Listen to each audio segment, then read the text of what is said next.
Сіздердің назарларыңызға шикізат және дайын өнімдерінің қасиеттерін зерттеу әдістері пәні бойынша келесі сабақ ұсынылып отыр. Практикалық сабақ, яғни биологиялық құндылық көрсеткіштерін есептеу әдісін анықтау. Сабақтың мақсаты ет және балық өнімдерінің биологиялық құндылықтарын есептеу әдісін анықтау және меңгеру әдісін. Сабақтың мазмұны: бірінші, теориялық шолу жасау; екінші, энергетикалық құндылықты есептеу әдістемесімен танысу; ақуыз құндылығын есептеу әдістемесін танысу; еттің биологиялық құндылығын есептеу; бесінші, бақылау сұрақтары және осы аталған мәселелер бойынша қажетті әдебиеттер тізімі көрсетіледі. Биологиялық құндылық дегеніміз құрамындағы сапалы компоненттермен сипатталады. Оған не жатады? Ақуыз, майлар, көмірсулер жатады. Тағамдық құндылық осы үш элементпен сипатталады. Энергетикалық құндылық дегеніміз ағзаға физиологиялық функцияны қамтамасыз етеді. Тағамдық заттар организмнің, яғни адамның ағзасының биологиялық қажеттіліктерін қамтамасыз етеді және оны ағзаға сіңіруін қамтамасыз етеді. Белоктар, яғни ақуыздар әртүрлі биологиялық қызметтерді атқарады. Соның өзінде әрқайсысы әртүрлі белоктардың түріне байланысты өздерінің қызметі бар. Негізі ақуыз ол ауыстырылмайтын құрылымды материал, яғни ауыстырылмайтын молекула болып есептеледі. Белоктардың, яғни ақуыздардың басқа да маңызды қызметі ол каталитикалық, яғни барлық өнімдерге қажет процестер негізінде көптеген химиялық реакциялар жатады. Солардың ішінде биологиялық белсенді ферменттермен қадағаланады.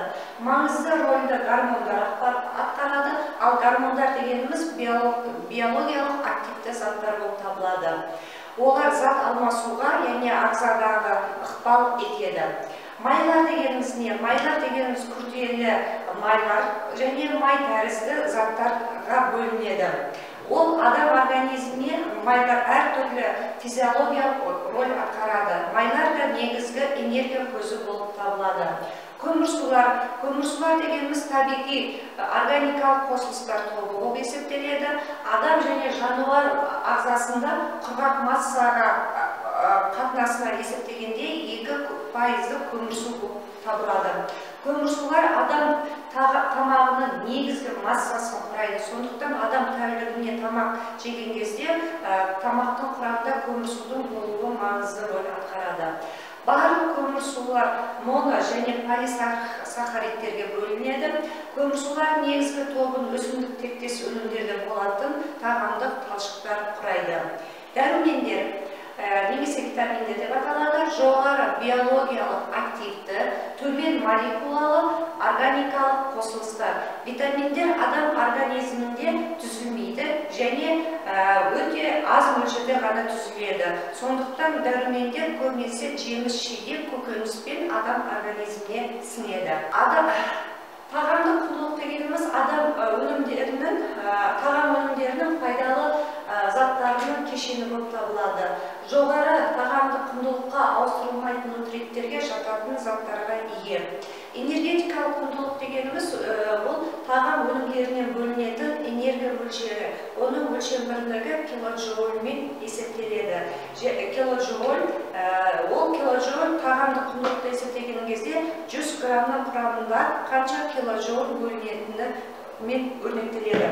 Биологиялық құндылық дегеніміз тағамдық ақуыз сапасының көрсеткіші. Ол ағзаның қажеттілігіне амин қышқылды құрамының сәйкестігін анықтайды, яғни көрсетеді. Ал биологиялық тиімділік дегеніміз тағам өнімдерінің май сапасының көрсеткіші. Ол ауыстырылмайтын полиқанықпаған май қышқылдарының құрамын көрсетеді. Тағам өнімдерін өндіру саласында тағамның биологиялық және энергетикалық құндылығы деген түсініктер, терминдер көп кездеседі. Осы терминдер адам өнімдерінің пайдалануымен сипатталады. Яғни оның ерекшелігі химиялық, физикалық құрамына байланысты көрсетіледі. Енді келесі слайдта энергетикалық құндылықты есептеу әдістемесі көрсетілген. Егер адам арасында 1 грамм сүт майы қорытылатын болатын болса, демек ол 37,7 килоджоуль немесе 9 килокалория болып есептеледі. 1 грамм сүтте ақуызында, яғни 16,7 килоджоуль, оны килокалорияға айландырсақ 4 болады. 1 грамм сүт қантында 15,7 килоджоуль немесе 3,9 килокалория кездеседі.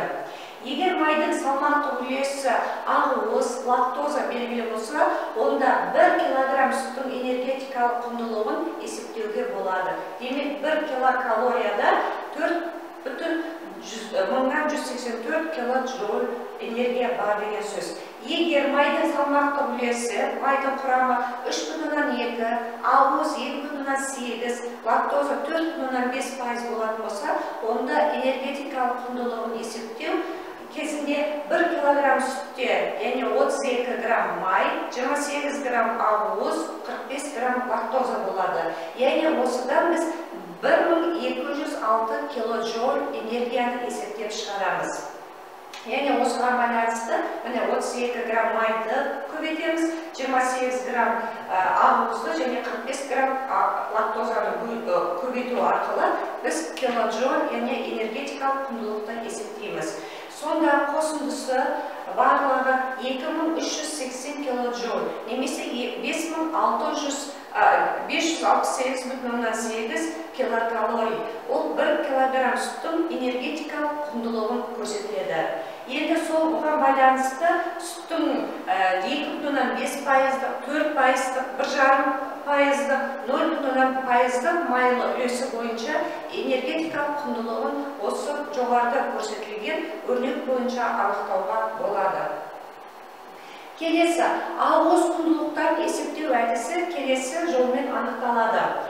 Химия ол лабораторияда химиялық скор әдісімен анықталады. Амин қышқылды есептеу үшін алмастырылмайтын амин қышқылдың санын идеалды ақуызмен қатынасымен орындайды. Яғни ол келесі жаңағы өрнектермен анықталады. Мысалы, изолицин 40 болса, лизин 55 болса, бетанин плюс цистин 35, фенолатин, тиразин 60 болатын болса, көрсетілген, онда еттің биологиялық құндылығын келесі жолмен анықталады. Міне көрсетілген мәліметтер бойынша, яғни ара қатынас өрнекке салу арқылы біз биологиялық құндылықты пайыз есебімен анықтауымызға болады. Алдарыңызда көрсетілген өрнекке салып. Енді студенттер, яғни бүгінгі дәріс бойынша ет және балық өнімдерін сақтаудың және жаңа әдістеріне реферат дайындайды. Ол рефератта әдебиеттерді көрсете отырып әдеби шолу жасайды және бірінші кестедегі ет өнімдерінің құрамындағы химиялық элементтерді есептеу арқылы анықтайды. Бұл үйге берілген тапсырма болып есептеледі. Міне. Негізі жаңа көрсетілген химиялық элементтер, мына скор әдісімен біз биологиялық құндылықты есептеген кезде мына өрнекпен анықталады.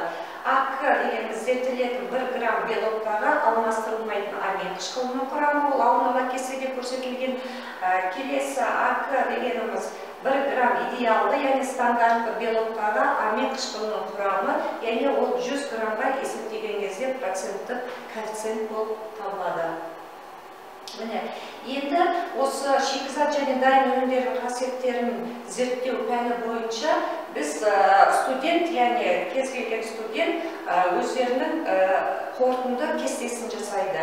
Бұл жерде тақырып бойынша нәтижесі, яғни қандай ет өнімдер анықталды, еттің энергетика құндылығы қалай есептелінді, биологиялық құндылығы қалай есептелінді, соны, яғни қорытынды кестеге енгізілуі қажет.